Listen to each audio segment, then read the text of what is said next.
Aset tu beli dengan duit. Kita nak tahu pulangan daripada duit yang kita gunakan tu. Akan ada tunai. You mungkin ada stok, machinery ataupun equipment, motor vehicle, property. Ini adalah kita punya investment kita. Bagaimana aset ini membantu saya dalam bisnes saya? Apakah pulangan daripada pelaburan ke atas aset itu? Duit yang kita keluar itu, berapa cepat dia akan kembali kepada kita sebagai profit? Apakah return pulangan daripada aset kita? Profit kita, net profit kita, bagi dengan total aset. Profit dapat ni, berapa persen profit ni ke atas aset kita? Kita punya profit RM500,000.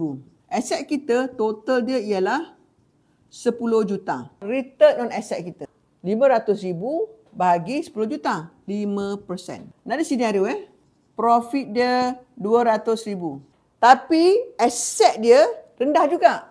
Aset dia 2 juta. 10%.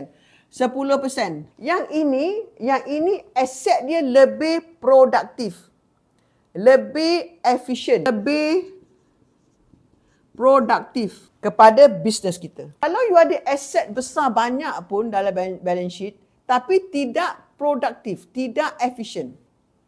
So duit you dekat situ stuck kat situ tapi tidak memberi pulangan atau manfaat yang maksima kepada bisnes kita. Mungkin aset you banyak, return you kecil, mungkin you overstock.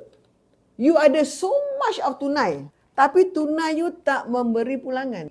Adakah ni mesin saya tak berfungsi? Ada white elephant. Apakah slow moving stock?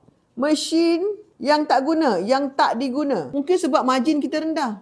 Aset you masih bagus. So increase dia punya utilization dia. You nak asset you produktif. Adakah kita cekap dalam menguruskan risiko bisnes kita?